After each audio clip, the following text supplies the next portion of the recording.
할렐루야.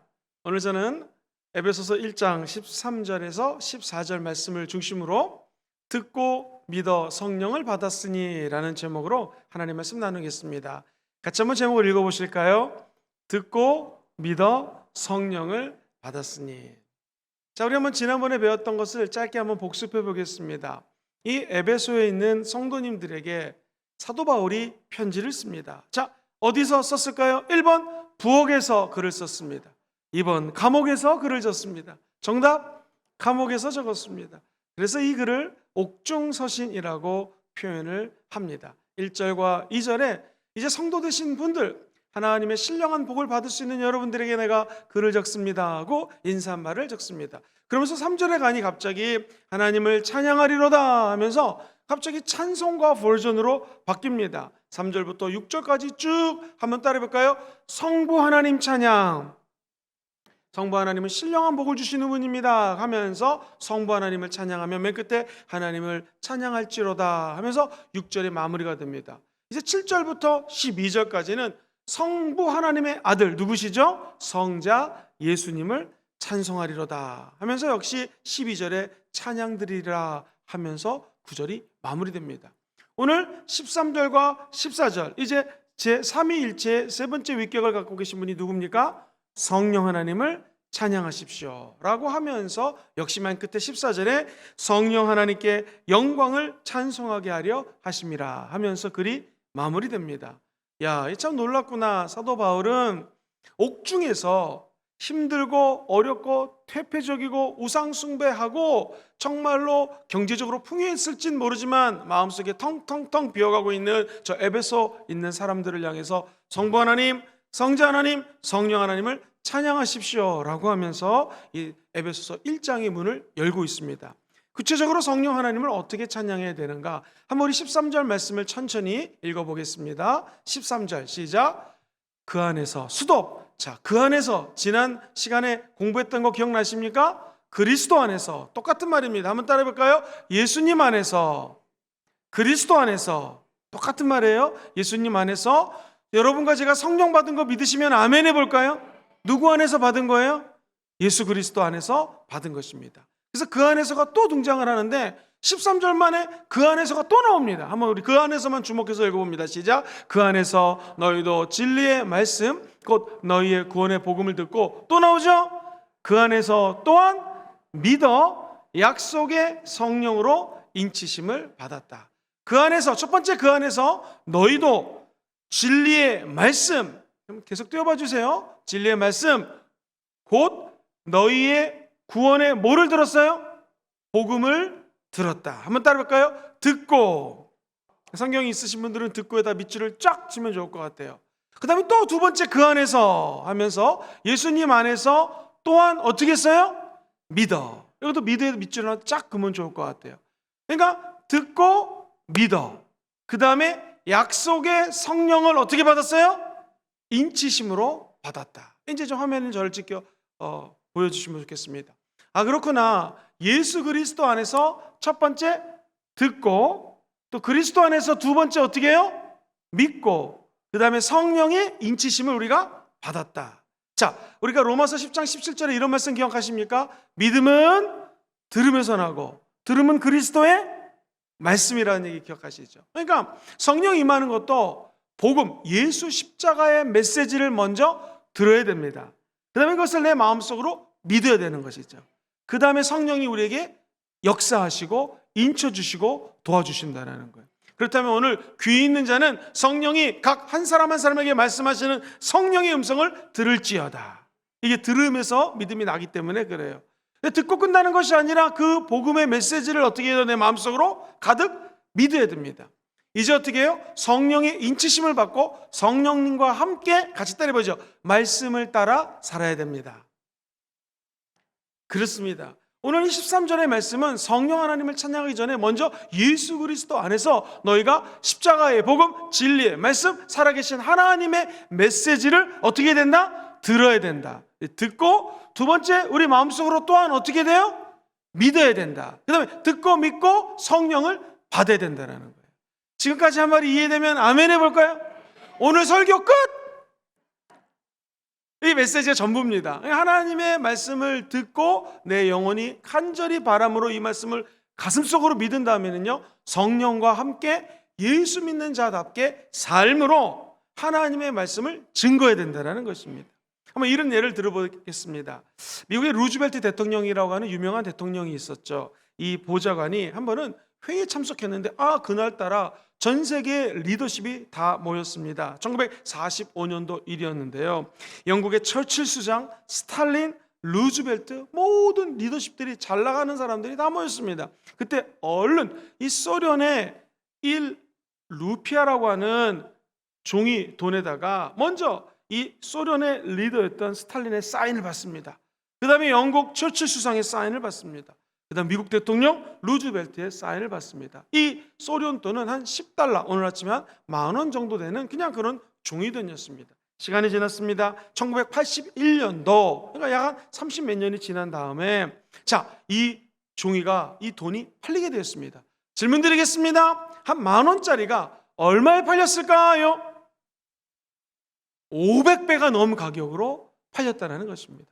똑같은 종이돈 $10,000짜리라면 여기에 세계 유명한 대통령들의 사인이 있다는 거 하나만으로 이게 500배가 뛰었다는 것이죠. 일반 돈도 사람들이 사인을 하고 도장을 꽝 찍으면 돈이 이렇게 올라가는데 여러분들은 예수 그리스도 안에서 십자가의 복음을 첫 번째, 그렇죠, 두 번째 마음으로 믿고 그 다음에 성령을 받았어요. 근데 특별히 인치심 받았다고 했거든요. 이 인치심은 하나님이 사인했다는 거예요. 쉬운 말로 도장을 꽝 찍었다는 거예요. 그럼 여러분들의 이 삶의 자존감과 존재의식과 하나님이 우리를 바라보는 놀라운 축복의 모든 관점들이 한번 따라해볼까요? 업그레이드.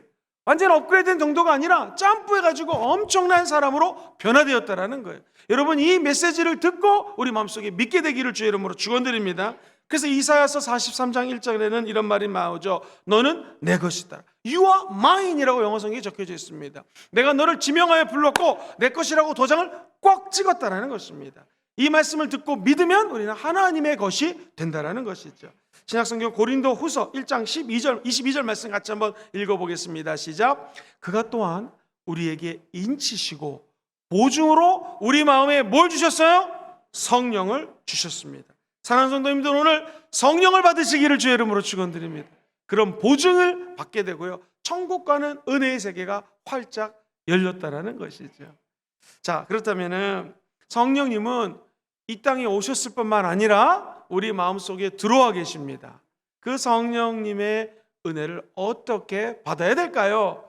믿고 난 다음에 성령을 받았다고 오늘 성경은 얘기하는데, 어떻게 성령 하나님이 내 안에 들어와서 하나님의 자녀로 살아갈 수 있을까요? 크게 두 가지를 말씀드립니다. 첫 번째로 성령의 인치심을 받으십시오. 같이 읽어보죠. 시작. 성령의 인치심을 받으십시오. 너희도 진리의 말씀 곧 구원의 복음을 듣고, 그 다음에 밑에서 두 번째 줄 시작. 그 안에서 또한 믿어 약속의 성령으로 뭘 받았어요? 인치심을 받았다. 여기서 너희도라는 것은요, 조금 깊이 들어가면 유대인이 있고 이쪽 동네에 여기 이방인이 있다고 그랬을 때요, 우리도 이 말은 유대인들을 얘기해요. 근데 너희도라는 말은 이방인들을 의미합니다. 복음은 십자가의 은혜는 우리들 유대인들에만 임하는 것이 아니라 너희도, 즉 유대인이 아니더라도 누구나 예수만 믿으면 하나님의 자녀가 되는 것이죠. 어떻게 할 때? 듣고 믿으면 성령을 받아서 하나님의 자녀가 된다는 것입니다.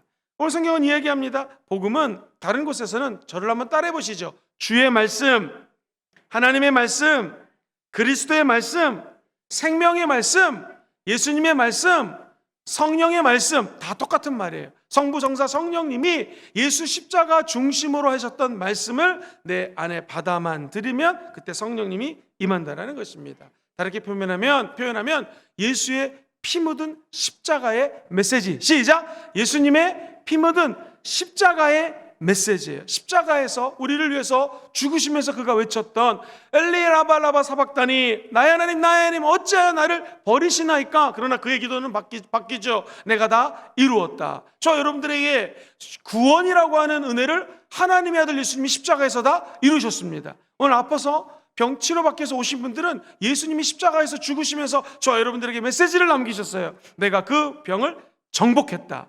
너의 저주를 물리쳤다. 누구든지 십자가에서 죽은 자들마다 저주를 청산하기 위함이라고 성경은 예언했는데, 우리 예수님이 이 모든 것들을 다 한 번에 해결해 주셨다는 것이죠. 이것을 듣고 믿는 자에게는 성령이 임하게 된다는 거예요.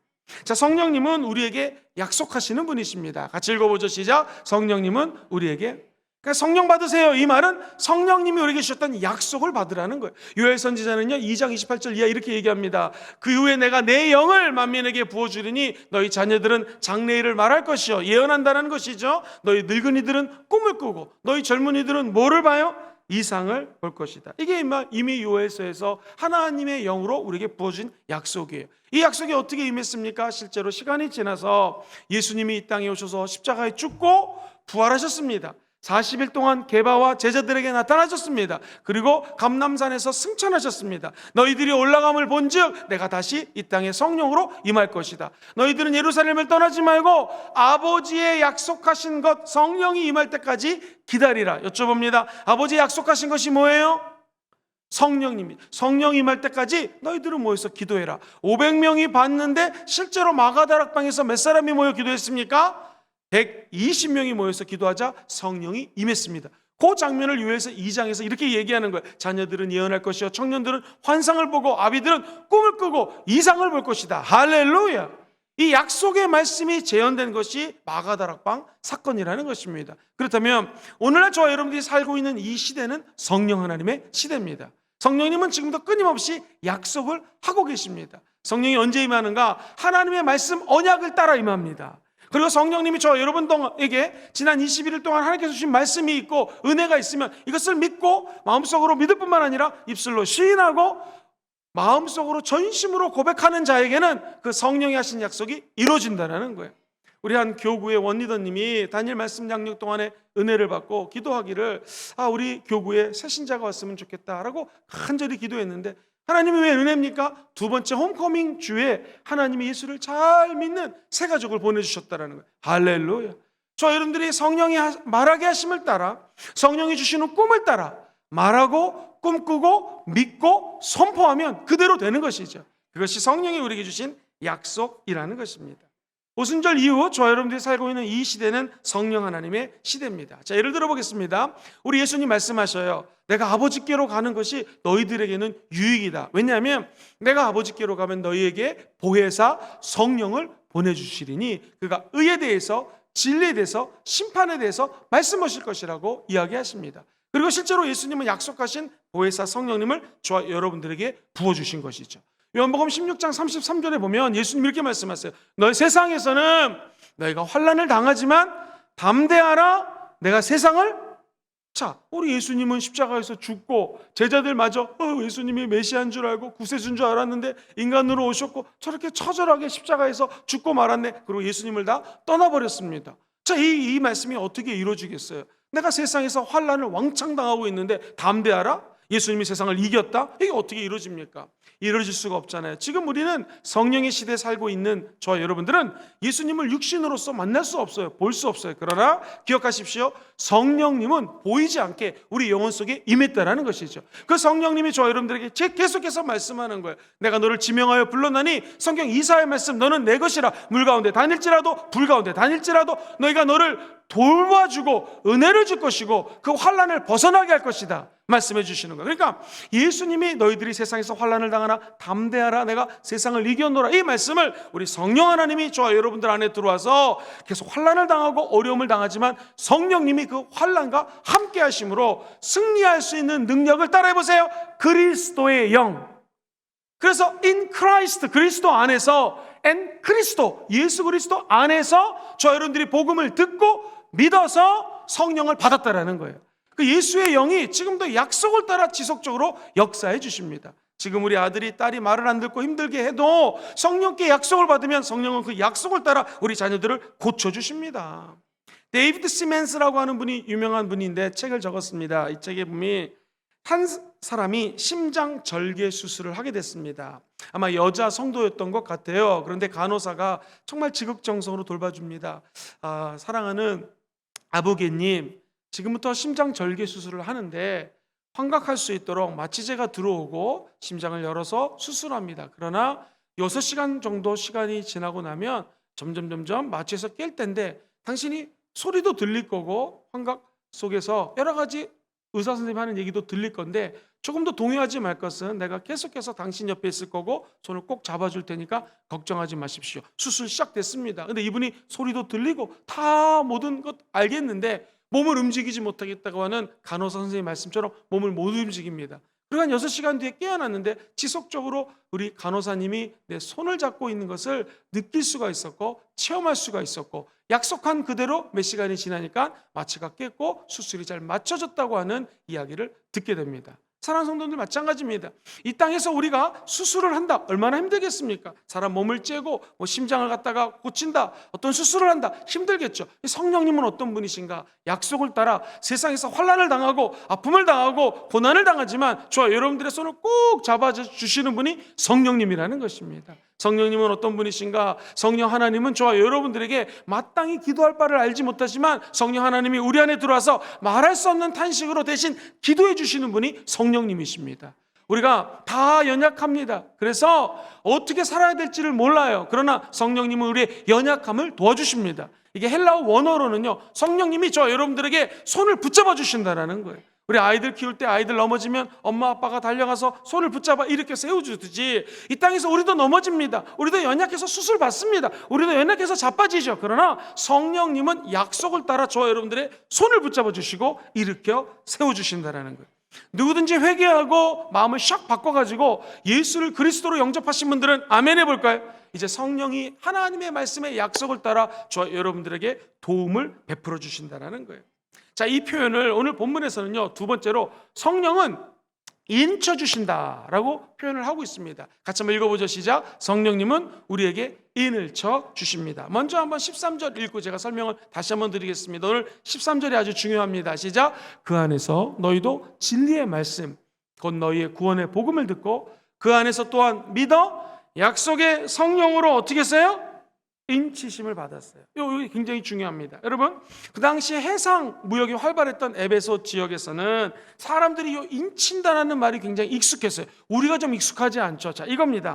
사업가가 이제 배를 타고 큰 원목들이 들어오죠. 그러면 인두로 도장을 찍어가지고 예를 들면 짐승이 있습니다. 그러면 이 인두에다가 불을 한 다음에 꽝 도장을 동물에게 찍습니다. 오늘 뉴스를 보니까 미국에서는 말에다가 지금도 불로서 탁 이렇게 인장을 찍으면은 이 말은 누구 것이다. 미국 US 아미 소속이다. 한국 군대 소속이다. 이런 누구 소속감이 나타나잖아요. 그런데 말이 너무나 아프니까 다른 페인트 비슷한 걸 합성해가지고 고통 없이 찍는다고 하는데 지금도 TV나 영화에 보면은 동물들에게 꽝 소라든가 말에다가 내 것이란 소유권을 딱 도장 찍는 거랑 똑같습니다. 그러니까 성령이 인치셨다 이 말은요, 저 여러분들에게 육적인 것이 아니라 영적으로 거룩한 하나님의 도장을 꽉 박았다라는 거예요.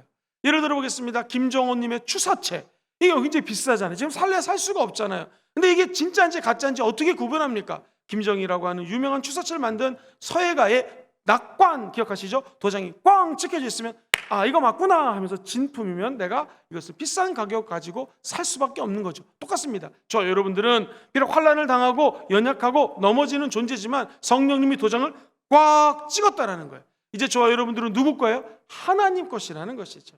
자, 그렇다면 한번 예를 들어 보겠습니다. 병원에 갔습니다. 저 여러분들이 병원 원장님, 병원 선생님 어떻게 그 사람을 신뢰해요? 아니, 주사를 놓는데 이게 마취제거나 나쁜 주사면 어떻게 해요? 간호사님을 어떻게 믿어요? 우리가 병원에 가면 거기 보건복지부 장관의 도장이 꽝 찍혀져 있습니다. 의사 자격증.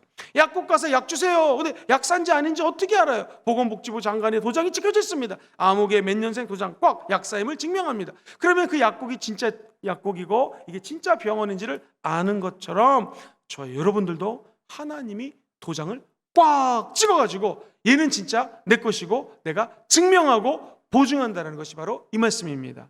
사랑하는 성도님들, 오늘 성령의 인치심을 받게 되기를 주의 이름으로 축원드립니다. 여기 도대체 무슨 뜻입니까? 도장 받는 건 알겠는데 어떤 뜻입니까? 세 가지 의미가 있어요. 첫 번째, 한번 따라해볼까요? 권위의 표시입니다. 시작. 이 고대 사회에서 도장을 꽝 찍는다는 것은 권위를 상징합니다. 그러니까 주로 왕들이 이런 인이 있었어요. 인치심. 우리 옛날에 보면은 조선시대 또는 중국의 역사를 보면은 황제가 갖고 있는 도장이 있습니다. 이거 없어지면 큰일 납니다. 황제만이 그 도장을 꽝 찍어서 시행령, 법령을 발표하고 어명이요 도장을 꽝 찍어서 실행합니다. 마찬가지로 하나님의 권위가 이제 저 여러분들에게 도장을 꽝 박았으면 이제 너희가 나보다 큰 일을 하리니 저 여러분들에게 뱀을 집어도 상하지 않고 어떠한 독을 마셔도 상하지 않고 우리 예수의 이름으로 명령하면 귀신이 떠나갑니다. 예수의 권위가 성령을 통하여 우리 안에 들어와 있다는 거예요. 그것은 한 가지예요. 보이지 않지만 영적으로 성령이 저 여러분들에게 도장을 꽝 박았다는 것입니다.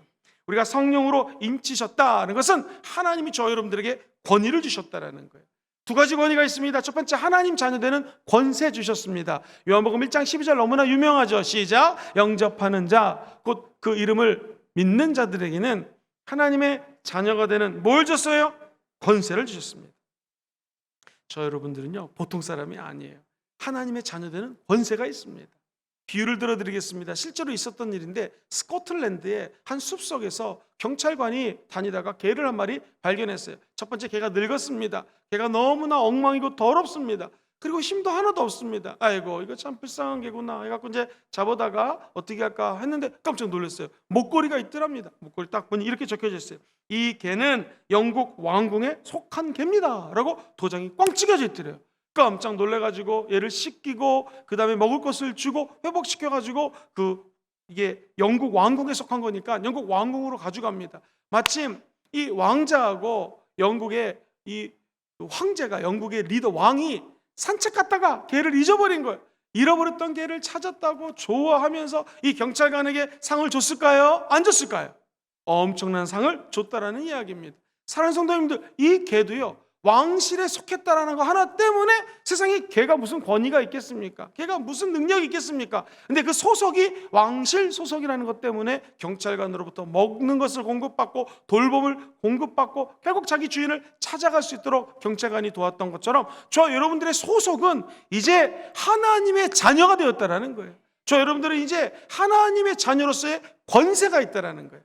아버지의 자녀가 됐으면 이걸로 끝나는 것이 아니라 두 번째, 자녀로서의 권세가 있다는 거 잊지 않게 되기를 주의 이름으로 축원드립니다. 자, 그렇다면은 이렇게 권세가 있는 것은 두 번째로 한번 따라해 볼까요? 소유의 표시입니다. 시작. 제가 주님으로부터 인치심을 받았다는 것은 제가 누구의 소유라는 거예요? 하나님의 소유라는 것입니다. 바울 당시 인친다라는 것은 완전히 내 것이라고 하는 그 소유를 나타낼 때 쓰는 것입니다. 이사야서 43장 1절로 2절 말씀을 같이 한번 읽어보겠습니다. 시작. 야곱아, 너를 창조하신 야훼께서 이스라엘아, 너를 지으신 이가 말씀하시느니라. 너는 두려워하지 말라. 내가 너를 구속하였고 내가 너를 지명하여 불렀나니 너는 내 것이라. 네가 물 가운데 지날 때에 내가 너와 함께 할 것이라. 강을 건널 때에 물이 너를 침몰하지 못할 것이며 내가 불 가운데 지날 때에 타지도 아니할 것이요 불꽃이 너를 사르지도 못하리니. 자, 여기 보시면은 우리가 누구 소속이에? 하나님의 소속만 되면 이런 축복이 나타난다는 거예요. 물을 건널 때도 돌봐주시고 불 가운데 지날지라도 해를 당하지 않을 것은 하나님이 우리와 함께 하시기 때문에 그렇습니다. 한 미국 사람이 프랑스 파리에 관광을 갔는데요, 진주 목걸이를 골동품점에 가서 얼마예요? 그랬더니 그거 좀 오래된 거니까 그냥 5만 원만 내세요. 그래서 우리나라 돈으로 한 5만 원 주고 사가지고 갔습니다. 근데 이분이 이제 보석함에다 잘 넣어놨는데 시간이 지나서 돈이 갑자기 좀 필요해가지고 5만 원짜리라도 갖다 팔아야겠다 해가지고 전당포 비슷한 데 가서 이것을 팔려고 알아봤더니 사람이 갑자기 하는 말이 200만 원 준다는 거예요. 200만 원. 야, 이건 조금 뭔가 있다 해가지고 두 번째 이 감종소 같은 데 가가지고 이게 도대체 뭡니까 했더니 그 사람이 보더니 500만 원 드리겠습니다. 그러면 5만 원짜리가 500만 원, 이게 도대체 왜 그럽니까? 왜 이걸 이렇게 많이 줍니까? 그랬더니 하는 말이, 여기 보세요. 여러분, 프랑스 나폴레옹 황제의 여자친구 이름이 뭐였을까요? 조세핀이었거든요. 사랑하는 조세핀에게, 그러면서 프랑스 황제였던 나폴레옹의 도장이 꽝 찍혀져 있는 진주 목걸이였습니다. 이런 것을 세상 사람들은 땡 잡았다고 표현합니다. 5만 원 주고 샀는데 그게 옛날에 나폴레옹이 자기 여자친구에게 줬던 실제 진주 목걸이였다라는 거죠. 이것은 값으로 환산할 수 없는 거예요. 나폴레옹의 소유였던 진주 목걸이, 엄청난 가치가 있는 것처럼 저와 여러분들은 이제 누구 소유예요? 하나님 소유예요. 그러니까 내가 이 땅에 살면서 이게 의기소침하고요, 가슴을 쭉 펴지 않고 이렇게 살아갈 이유가 없어요. 저 여러분들은 다 하나님 것입니다. 다 같이 한번 가슴을 펴보시죠. 고개를 들어보세요. 할렐루야. 이렇게 사시면 됩니다. 더 중요한 것, 도장을 받았다고 하는 것은 서약을 의미합니다. 서약은 약속이잖아요. 하나님이 너를 꽝 도장 찍었다는 것은 약속한다는 거예요. 오늘날 부동산 매매 계획을 보십시오. 또는 전세 계약서를 쓴다고 가정해 보십시오. 도장을, 자기 이름을 쓰고 도장을 꽉 박지 않습니까? 그럼 이거대로 시행을 해야 돼요. 내가 예를 들면 전세를 2억 주기로 가게 했는데, 아니 갑자기 집주인이 3억 4억 올릴 수가 없습니다. 왜? 계약서가 있으면 꽝 도장을 박았기 때문에 이거대로 실천해야 됩니다. 마찬가지입니다. 우리가 성령으로부터 인치심을 받았다는 것은 성령님이 저 여러분들 안에 들어와서 영혼이 잘 되게 하십니다. 범사가 잘 되게 하십니다. 이제 아프신 분들은 다 나을 것입니다. 치유해 주신다는 하나님의 서약입니다. 성령이 도장으로 인쳤다는 것은 저 여러분들에게 영원한 영생을 주신다는 약속이에요. 그리고 무엇보다도 병이 난 사람들은 다 치유해 주신다는 약속입니다. 가장 중요한 것은 우리 같이 연약하고 부족한 하나님의 사람들에게 성령이 인치사 천국 갈 때까지 동행해 주시는 것, 이게 가장 값진 축복인 줄 믿습니다. 여기 계신 모든 분들이 그 은혜의恩총을 받으시고 누리시게 되기를 주의 이름으로 축원드립니다. 그래서 이사야 49장에 보면 16절에 이런 말씀이 나와요. 내가 너를 어디에 새겼어요? 하나님이 우리를 하나님의 손바닥 안에 새겼다라는 거예요. 이게 우리 주님의 도장 인치셨다라는 거예요. 도장을 박았다라는 거예요. 좋아요. 여러분들이 힘들고 어려울 때마다 마귀가 다가와서 너 이거 봐라, 뭐 끊는다고 하더니 끊지도 못하지, 누구를 사랑한다고 하더니 오히려 미워하지, 네가 그래도 크리스찬이냐? 그럼 우리가 할 말이 있습니다. 사랑하는 마귀야, 사랑하진 않죠. 이 나쁜 마귀야, 하나님의 손을 봐라. 왜? 하나님의 손에 저와 여러분들의 이름이 새겨져 있어요. 우리가 이렇게 연약하지만 나는 내 이름이 하나님 손바닥 안에 새겨져 있다. 그럼 마귀는 한 길로 왔다 일곱 길로 떠나가게 될 것입니다. 자, 한 가지 말씀 더 읽어보겠습니다. 에베소서 1장 14절 보면 이렇게 표현이 되어 있어요. 1장 14절 같이 한번 큰 소리로 읽어보겠습니다. 시작. 이는 우리 기업의 보증이 되사 그 얻으신 것, 저 여러분들이죠, 하나님 소유된 것들을 뭐 어떻게 하세요? 속량하시고 그의 영광을 어떻게 하십니까? 저 여러분들은 절대로 하나님의 약속을 불신하시면 안 됩니다. 사랑하는 자녀들아, 이제는 우리가 하나님의 자녀로다. 저 여러분들은 하나님의 자녀가 되었기 때문에 도장을 꽝 찍어서 저 여러분들은 이제 하나님 것입니다. 하나님이 도장 찍은 자들에게는 말씀의 언약을 따라 행하여 주실 줄 믿습니다. 자, 그럼 이제 큰 두 번째로 넘어가겠습니다. 목사님, 성령 받으라, 순복음은 특별히 성령 받으라 이런 얘기 많이 하는데 도대체 성령 받으라는 게 어떤 의미입니까? 오늘 본문에 보면 두 번째, 성령님의 보증을 받으라는 것입니다. 같이 읽어보죠. 시작. 성령님의 보증을 받으시고. 자, 14절 말씀도 중요해서 한 번 더 읽어봅니다. 시작. 이는 우리 기업에 뭐가 돼요? 보증이 되사 그 얻은 것을 속량하시고 그의 영광을 찬송하게. 자, 성령은 보증하십니다. 시작. 성령은 보증하십니다. 성도들, 예수 믿는 사람들을 보증하세요. 이 보증이라고 하는 말이 참 재밌는 말인데, 성령님 날 보증하세요? 우리 헬라어 하나 같이 공부하겠습니다. 아르라본. 시작. 아르라본. 시작. 아르라본. 자, 이것은 신학교 때 시험 문제에 꼭 등장하는 말입니다. 보증이라는 것은 아르라본이라고 하는 헬라어인데요, 이 말은 뭐냐면 비즈니스 말이에요. 비즈니스 용어예요. 상업 용어예요. 상업 용어. 다시 말해서 제가 만약에 물건이 에베소 공항에, 그때는 공항 없었습니다, 항구에 딱 들어왔어요. 그러면 이제 이걸 갖고 싶어요. 그러면 한번 따라볼까요? 선수금. 이게 에그라본이라고 하는 단어에서 나온 거예요. 무슨 말이냐면 아르라본은 이것을 꼭 잡고 싶기 때문에 1억이라면 100만 원, 200만 원 또는 10% 돈 내면 1000만 원을 선수금으로 내는 거예요. 이게 보증입니다. 우리 신앙생활에 어떻게 적용될 수 있는 것인가? 저 여러분들, 우리가 죄를 짓죠. 근데 우리 죄를 청산하신 분이 누구세요? 예수님. 십자가는요, 저 여러분들에게 보증금 내는 거예요. 얘는 이 땅에 살면서 죄를 짓지 모르지만 저 천국에 입성할 수 있도록 보증금을 다 내셨다라는 거예요. 선수금을 내신 거예요. 2000년 전에 십자가에서 죽은 예수의 복음이라고 하는 것이 이렇게 놀랍습니다. 이렇게 큰 축복입니다. 이 사실을 믿고 말씀을 듣고 믿는 자들에게는요, 성령님이 보증해 주는 거예요. 비록 넘어져도, 비록 부족해도 열심히 신앙생활하고 예수께 기도하는 자들에게는요, 저 천국 가서 누릴 수 있는 상급과 축복과 아파트먼트와 맨션들을 다 보증으로 예비해 놓으셨다라는 거예요. 오늘 그 복음의 축복이 함께 하시기를 주의 이름으로 축원드리겠습니다. 그래서 성령님이 보증하셨다라고 하는 것은 첫 번째로 성령님은 우리에게 구원을 보증하십니다. 시작. 성령님은 우리에게 뭘 보증해요? 구원을 보증한다는 거예요. 이제 저 여러분들은 어떤 환경 속에서도 성령님이 구원해 주시고 돌봐주신다는 걸 믿게 되기를 주의 이름으로 축원드립니다. 릭 이젤의 위기라고 하는 책에 보면 이런 말이 나와요. 이 책에 제리스 브리카라고 하는 사람이 죄를 지었어요. 이 청년이 죄를 짓고 미국 테네시주의 한 교도소에 수감합니다. 들어갔더니요, 이거 한 정글이에요. 정글. 막 힘이 센 사람을 막 약한 사람 때리고 별의별 동물 같은 짓들을 다 하는데 유독 두 사람 평범한 청년은 건들지가 않아요. 이 힘이 세고 막 알통 있는 그런 청년들도 아닌데, 아니 저 두 사람은 왜 안 때리냐고, 나는 왜 때리고, 그랬더니 거기에 있는 감방에 있는 사람들이 이렇게 얘기를 하더래요. 이 두 사람 옆에 울구락 불구락 힘센 남자가 보이지 않냐? 보인다. 저분이 저 두 청년의 아버지다. 그런데 왜 어떻게 된 거냐 했더니 이 아버지가요, 교도소 생활하다가 밖으로 나갔는데 아들들이 교도소 들어갔다는 얘기를 듣고 일부러 범죄를 해가지고 3년 수감을 또 하러 들어왔습니다. 그래가지고 교도소에서 누구든지 우리 아들 건들면 가만히 안 둬. 그러니까 교도소에 있는 모든 사람들이 다 아니까 아들들을 건들지 못하는 거예요. 근데 아들이 중죄를 졌기 때문에 이 아버지가 먼저 교도소를 나갔습니다. 그럼에도 불구하고 교도소에 있는 모든 사람들이 그 두 아들을 건들지 못한다는 거예요. 왜? 그 아버지가 유명한 싸움쟁이요, 유명한 깡패였기 때문에 건들지 못한다는 거예요. 사랑하는 성도님들, 성령님께서 우리에게 구원을 보증했다는 게 무엇일까요? 이 깡패들의 세계 교도소에서 이 죄인들도 아버지가 누구냐에 따라서 건들지 않잖아요. 저 여러분들의 아버지가 누굽니까? 하나님입니다. 사랑하는 성도님들, 그렇다면 귀신들이 건들 수가 없습니다. 하나님이 저와 여러분들을 보증해 주는 거예요.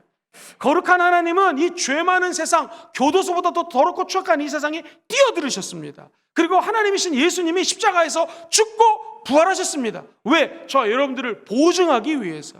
비록 우리 사랑하는 아들은, 사랑하는 딸은 죄를 짓고 부족한 자지만 내가 얘들을 십자가의 피를 통하여 값주고 샀다라는 거예요. 그럼 저 여러분들에게 도장을 꽉 찍었을 뿐만 아니라 이제 개런티, 보증한다는 거예요. 그래서 영어 성경에는요, 유독 하나님이 저 여러분들을 사인했다, sealed, 도장을 박았다, 그리고 delivered라는 단어가 그렇게 많이 써요. 오늘 이 본문에. 그러니까 하나님이 deliverance라는 것은 이 마귀에게 있던 사람들을 구원해가지고 다른 데로 옮겼다라는 거예요. 흡사, 애굽 땅에서 종살이 하던 자들을 이제 광야로 옮겼다라는 거예요. 광야에서 헤매고 힘든 사람들을 다시 적각구리는 어디로?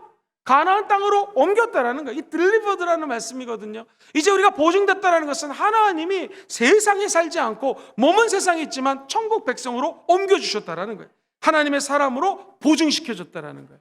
여러분, 우리가 수표를 왜 믿습니까? 여러분, 현금도 좋지만 수표 1억짜리 있다.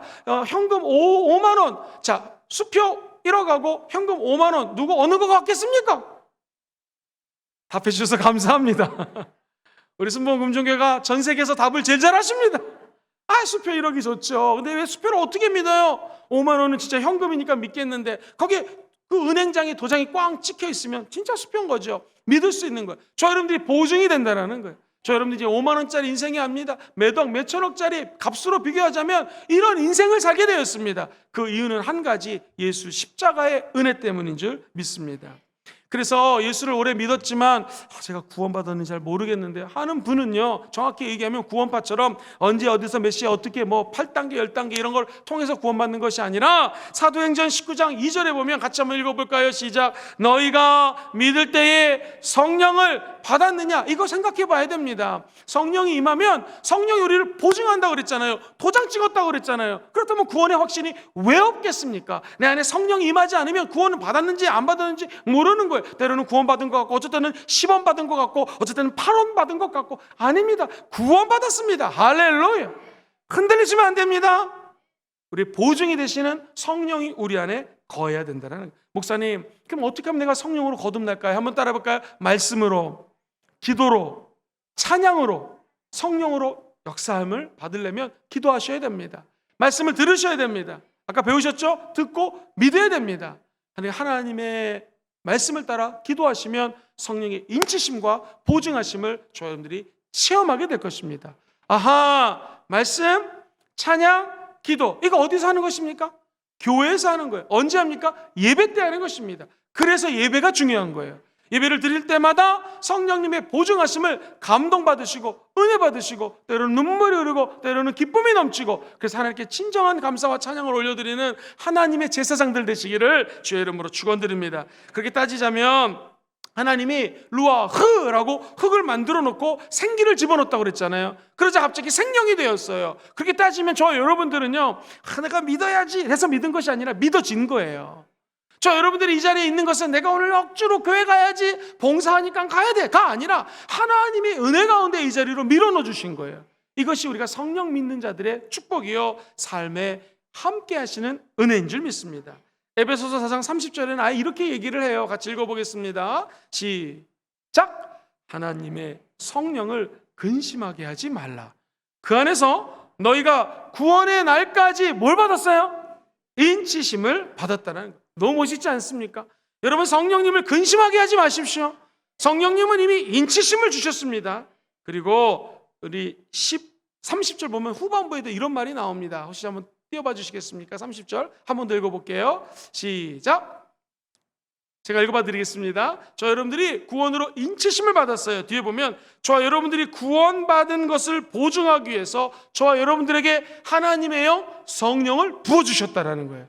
그러니까 저 여러분들이 성령 받았으면 이제는 완전한 확신 속에서 살아갈 수가 있어요. 목사님, 알겠습니다. 근데 내 안에 질병이 있는데 이거 어떻게 합니까? 아무리 기도해도 질병이 떠나가지 않습니다. 병을 가져오는 이유는요, 첫 번째는 마귀가 줄 수 있습니다. 어떻게 하면 대처할 수 있을까요?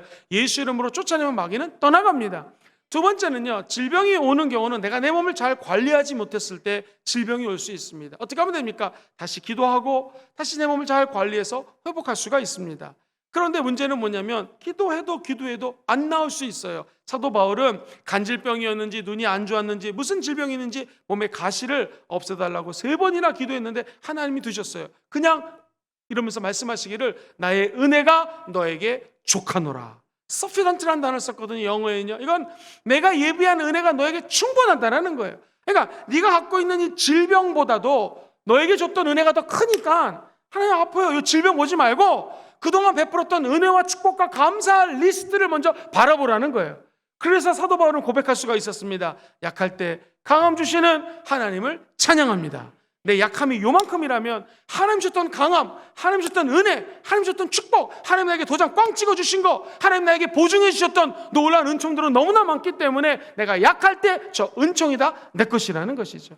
오늘 시간에 아파서 오신 분이 있다면 병일 주목하지 마시고 하나님의 영이 그동안 베푸셨던 은혜와 축복을 주권적으로 먼저 바라보시게 되기를 주의 이름으로 축원드립니다. 그러면 이 병은 아무것도 아니라는 것이죠.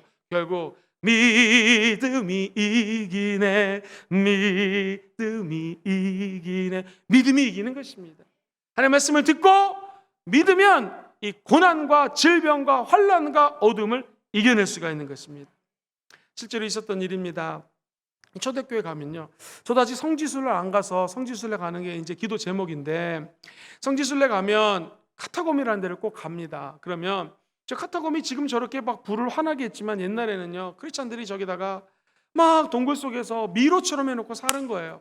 그러니 로마 군인들이 카타콤에 도착을 했습니다. 그 안에 들어가도 뭐 사람들을 발굴해내기가 어려우니까 입구 쪽에서 있는 사람들을 잡아다가 본보기로 십자가의 사형을 꽝꽝꽝 합니다. 십자가에서 산 사람들을 그냥 못 박아 죽입니다.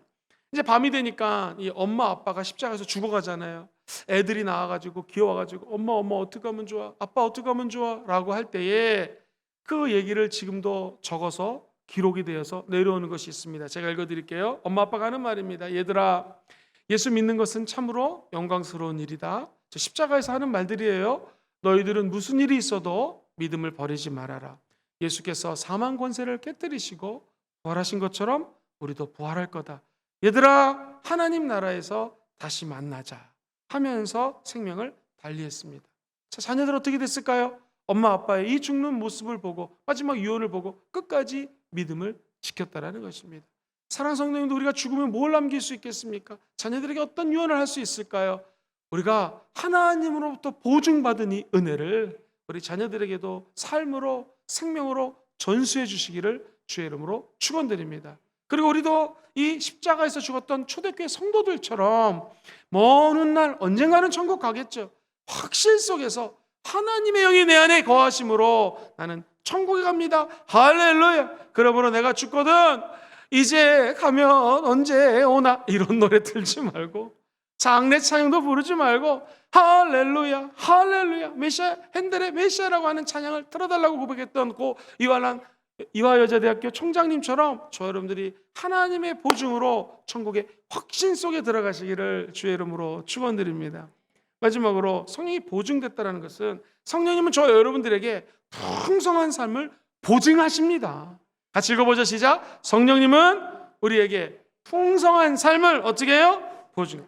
이 에베소서 1장부터 쭉 흐르는 말이 뭐냐면 하나님은 충만하게, 하나님은 풍성하게. 한번 따라할까요? 충만과 풍성. 그래서 나중에 우리가 교회를 개척하면 교회 이름을 충만과 풍성교회로 해도 좋을 것 같아요. 충만하게, 하나님은 풍성하게 은혜를 주신다는 거예요. 여기 계신 모든 분들이 풍만한 은혜, 풍성한 은혜, 충만한 은혜를 받으시기를 주의 이름으로 축원드립니다. 예수님이 부활하시자마자 제자들에게 하셨던 말씀 무엇일까요? 한숨을 내쉬시면서 성령을 받으라 말씀하셨습니다. 그 이유는 성령 받으면 하나님의 영 때문에 너희들 지금 걱정하는 것처럼 걱정 안 하게 된다는 것입니다. 사랑하는 성도님들, 성령님은 저와 여러분들을 보증해 주십니다. 보증할 뿐만 아니라 우리 옆에 와서 항상 돌봐 주심으로 저와 여러분들이 풍성해질 수가 있는 거예요. 질문 드리겠습니다. 새 보셨어요? 새? 동물의 왕국 같은 데 보면 어미새가 막 벌레들을 잡아다가 자기 새끼에게 옵니다. 자, 어떤 새끼들이 가장 먼저 맛있는 먹이를 먹을 수 있을까요? 정답! 입을 넓게 벌리는. 저 여러분들 오늘 예배 드리면서 내 입을 넓게 열라 내가 채우리라. 우리가 이제 입을 넓게 여는 일입니다. 하나님이 하시는 일은 우리에게 채워주시는 일을 하는 것입니다. 자, 프랑스의 영인데요, 아프리카에는 프랑스의 지배를 받았던 족이 있는데 카레족이라고 하는 한 족속이 있었습니다. 이곳에 가서 예수님을 전파하는 여자 선교사님의 이름이 있었는데 이분은 에스텔라 마이어즈라고 하는 유명한 선교사님이셨습니다. 이 카레족에 들어가서 열심히 보혜사 성령님에 대해서 막 제가 이제 설명하는 것처럼 보증을 해주시고 도와주시고 위로해주시고 함께하시고 우리 안에서 말할 수 없는 탄식으로 기도해주시는 분이 성령님이시다 설명을 했는데 알아듣지도 못하고 이 나라 말로 성경을 번역해야 되는데 번역할 수가 없는 거예요. 자세히 설명하다 보니 똑똑한 청년들이 몇 사람이 똑같이 하는 말이 이런 말이 우리나라 말에 있다라는 거예요. 이게 뭐냐 그랬더니 지금 얘기했던 보혜사 성령님의 뜻이 이 나라 말로는요, 우리 옆에 와서 납작 엎드려 계신 분. 무슨 성령이 이렇게 기냐고 이야기인즉 이 나라는요, 먼 여행을 떠나면 사방을 통과해서 여행 가는데 길면 3달, 짧아도 2달 여행 가는 사람들이 있어요. 그러면 가다 보면은 일사병 같은 것 때문에 그냥 넘어져서 죽어가는 사람들을 만난다라는 거예요. 그러면 저 여러분들이 여행을 가는데 물이 없어요. 햇빛이 세서. 그래서 이렇게 사막에서 죽어갈 때 저 여러분들 옆에 와서 어떤 고마운 사람이 납작 엎드려 준대요. 그리고 우리가 체온이 식어갈까 봐 사막 겨울 밤에는 춥잖아요. 옆에 와서 딱 체온을 올려준다는 거예요. 그리고 그 사람들이 갖고 있던 포도주라든가 음료수를 먹여주고 먹을 것을 제공해 줍니다. 근데 이 사람들이 함께 체온을 따뜻하게 해주는데 언제까지 해주냐면 내가 일어나서 함께 걸을 수 있을 때까지 나를 도와주시는 분이 있는데 이 분을 카레족에서는 우리 옆에 와서 납작 엎드려 계신 분. 할렐루야. 이 얘기를 듣고 에스텔라 마이어즈라고 하는 선교사가 맞다 성령님은 이런 분이시라는 거예요. 사실은 보혜사란 말보다도 이 말이 더 좋습니다. 우리 옆에 와서 납작 엎드려 계신 분. 시작. 우리 옆에 와서. 어쩜 이렇게 잘하십니까? 우리 옆에 와서 성령님은 지금도 납작 엎드려 계십니다. 내가 힘들고 어려울 때 환자에게 간호사가 손을 잡아주듯 의사 선생님이 따뜻하게 그를 치료해 주듯 저 여러분들이 넘어지고 쓰러지고 아파하는 자리 속에 성령님은 납작 엎드려서 우리를 도와주고 계십니다. 그리고 장래에 하나님의 기업이 될 수 있도록 저 여러분들을 보증해 주십니다. 우리는 부실 기업이 아닙니다. 하나님 주시는 우량 기업입니다. 왜? 성령님이 때를 따라 풍성한 은혜를 부어주시기 때문입니다. 하나님은 우리에게 장래의 기업이 될 것이라고 말씀하셨습니다. 이 세상과 비교할 수 없는 엄청난 기업의 은총이 성령 하나님의 보증하심으로 함께 하시기를 주의 이름으로 축원드립니다. 이 호주라는 나라는요, 석사 박사 과정을 할 때에 식구들을 좀 반주를 해주시죠. 교수님의 추천서가 너무 중요합니다. 자기가 학부를 졸업했으면, 대학을 졸업했으면 날 지도해줬던 대학교 교수님의 사인, 얘는 내가 아주 보증하는 제자입니다. 이래서 석박사를 다른 학교에 어플라이 하죠. 이렇게 지원을 해가지고 시험을 보면 거의 다 받아줍니다. 그리고 이제 교수님이 제자로서 박사학위를 딴 제자가 있어요. 그럼 이 제자가 이제 뭐 학교 가서 강의를 하지 않겠습니까?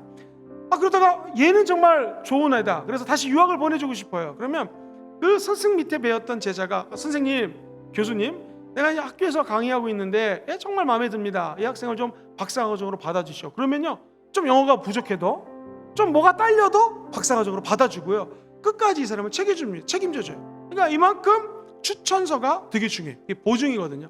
우리나라 1980년대, 70년대 미국 이민 가기 어렵고 유학 가기 어려웠습니다. 그때는 어떻게 했냐면 국회의원이라든가 무슨 장관이라든가 이런 사람이 유학 가거나 이민 가는 사람의 보증서를 써주면, 미국은 선진국이었기 때문에 그 당시에 이 보증서, 그러니까 사인을 해준 추천서 가지고 이 사람들이 이민 가는데 합격, yes, no를 갖다가 판단하는데 큰 기준을 삼습니다. 그럼 우리가 이 외롭고 힘든 코로나19를 살아가고 있는 이 땅에서 우리가 어떻게 이 땅에서 진정한 보증을 받고 살 수 있겠습니까? 누가 나를 추천해 줄 수 있겠습니까? 우리도 저 학교에서 공부하고 싶은데 어떤 교수가 날 추천해 줄 수 있겠으며, 내가 더 좋은 하늘나라로 가야 되는데 이 땅에 사는 것이 아니라 하늘나라로 이민 가려면 누가 추천서를 받아야 되거든요. 심사하는 사람이 yes, no를 심판할 거 아니겠어요? 그때 우리는 누가 우리를 보증해 줄 수 있을까요? 예수님, 성령님이 저와 여러분들의 보증이 된다라는. 사랑하는 성도님들, 오늘 예배 참 잘 오셨습니다. 비록 2절이었지만 굉장히 중요한 메시지예요. 성령님은요, 하나님의 말씀을 듣고 믿는 자에게 임하십니다. 성령 받으십시오. 성령이 오셔서 뭘 하시는가? 성령님은 저와 여러분들을 인쳐주세요. 도장을 박아주세요. 그러니까 여러분의 성령님 인치심을 받으셔야 됩니다. 자, 어떻게 하시는 성령님이시라고요? 첫 번째, 성령님은 우리를 약속해 주세요. 인치심을 따라 약속하는 것들을 다 받으시고 누리셔야 돼요. 두 번째, 성령님이 인쳐주시다라는 것은 첫 번째로 권위의 표시입니다. 여러분들 이제 보통 권위자가 아닙니다. 이제 저 여러분들은 소유, 하나님의 소유가 되었습니다. 저 여러분들은 예수님과 서약한 거예요. 내가 너를 지명하여 불렀나니 끝까지 내가 너를 지명했고 책임져 주고 도와줄 것이다. 자, 그렇다면 이제 두 번째로 14절 말씀에 따라 성령님의 보증을 받으십시오. 이 보증은 성령님이 저와 여러분들에게 첫 번째로 구원을 보증해 주십니다. 두 번째, 풍성한 삶을 보증해 주십니다. 믿으시면 아멘 해볼까요? 현재 결론입니다. 목사님, 알겠습니다. 성령 이렇게 귀한 분이고 좋은 분인데 내가 앞으로 어떻게 살면 되겠습니까? 결론입니다. 14절 말씀 한번 끝으로 큰 소리로 읽어볼게요. 본문 14절 시작. 이는 우리 기업의 보증이 되사 그 얻은 저와 여러분들을 어떻게 하셔요? 속량하시고, 마지막 절 시작. 그의 영광을 찬송하게 하려 함이라. 할렐루야. 우리가 구속된 이유, 우리가 은혜 받은 이유, 보증된 이유, 인치심 받은 이유, 하나님을 찬송하기 위해서입니다. 하나님을 찬양하기 위해서입니다. 여기 계신 모든 분들이 지금까지 받았던 은혜, 그 축복들 천국 가는 날까지 하나님께만 올려드리기를 주의 이름으로 축원드립니다. 이 은총이 천국 가는 날까지 함께 하시기를 주의 이름으로 다시 한번 축원드리겠습니다.